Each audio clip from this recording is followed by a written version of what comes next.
Okay, we made it. The last chapter of Leviticus, chapter 27, verse 1. Again the Lord spoke to Moses, saying, Speak to the sons of Israel and say to them, When a man makes a difficult vow, he shall be valued according to your valuation of persons belonging to the Lord. If your valuation, or evaluation of something's worth, is of the male from 20 years even to 60 years old, then your valuation shall be 50 shekels of silver, after the shekel of the sanctuary. Or if it is a female, then your valuation shall be 30 shekels. If it be from 5 years even to 20 years old, then your valuation from the male shall be 20 shekels, and for the female 10 shekels. Verse 6. But if they are from a month even up to 5 years old, then your valuation shall be 5 shekels of silver for the male, and for the female your valuation shall be 3 shekels of silver. If they are from 60 years old and upward, if it is a male, then your valuation shall be 15 shekels, and for the female 10 shekels. But if he is poorer than your valuation, then he shall be placed before the priest, and the priest shall value him, according to the means of the one who vowed. The priest shall value him. This first paragraph regulates the fulfillment of a special vow to dedicate persons to the Lord by legislating monetary payment to the sanctuary treasury according to a system of equivalent values. The other option was direct fulfillment of the vow by service or worship in the sanctuary, which is seen in 1st and 2nd Samuel. Verse 9. Now if it is an animal of the kind which men can present as an offering to the Lord, any such that one gives to the Lord shall be holy. Verse 10. He shall not replace it or exchange it, a good for a bad or a bad for a good. Or if he does exchange animal for animal, then both it and its substitute shall become holy. If, however, it is any unclean animal of the kind which men do not present as an offering to the Lord, then he shall place the animal before the priest.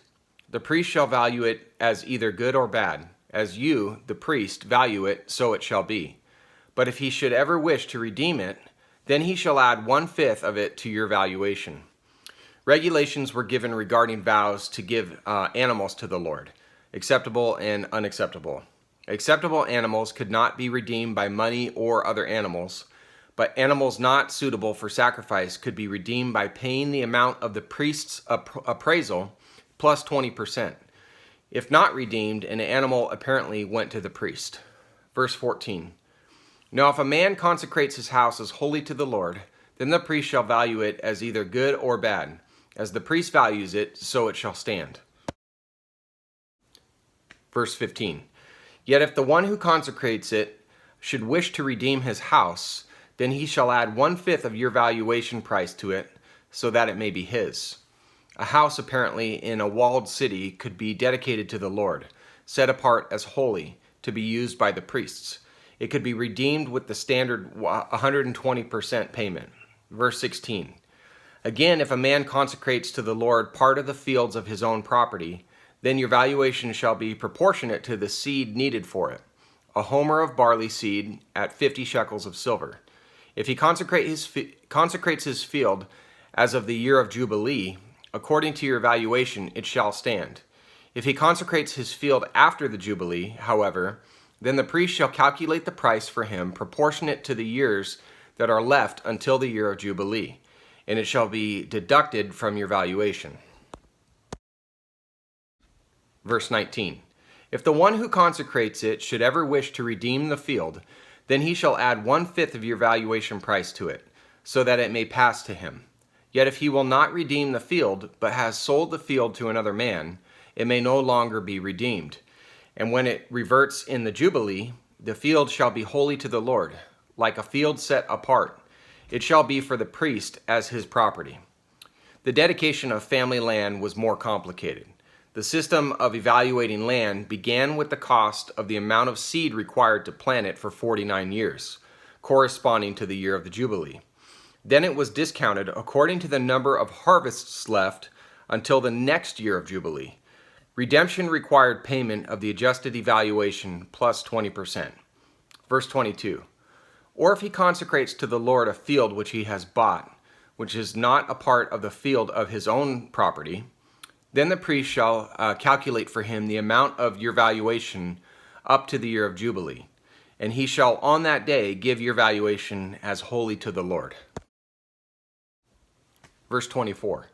In the year of Jubilee, the field shall return to the one from whom he bought it, to whom the possession of the land belongs. Every valuation of yours, moreover, shall be after the shekel of the sanctuary. The shekel shall be 20 gerahs. So leased land would automatically revert to the original owner in the year of Jubilee. So if the lease was dedicated to the Lord, its value had to be established and paid to the priest on the day that it was dedicated. Verse 26. However, a firstborn among animals, which as a firstborn belongs to the Lord, no man may consecrate it, whether ox or sheep. It is the Lord's. But if it is among the unclean animals, then he shall redeem it according to your valuation, and add to it 1/5 of it. And if it is not redeemed, then it shall be sold according to your valuation. Firstborn animals already belong to the Lord, as we saw in the book of Exodus, but the firstborn of the unclean animals could be redeemed. Verse 28.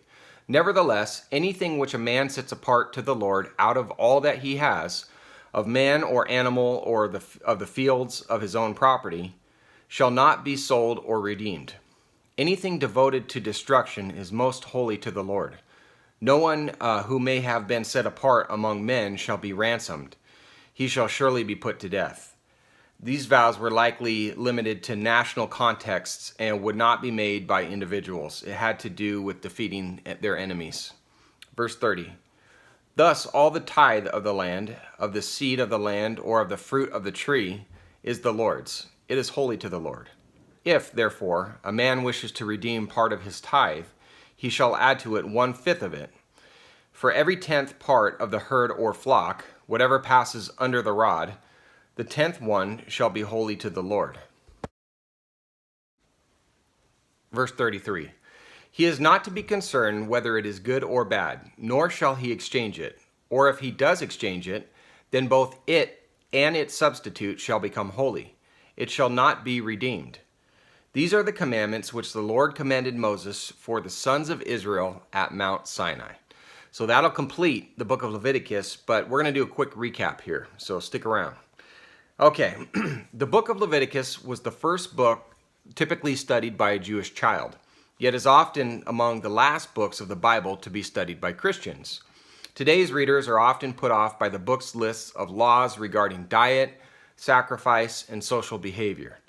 But within these highly detailed directives, we discover the holiness, the separateness, and the distinction of God. And we learn how sin devastates humanity's relationship with their Creator.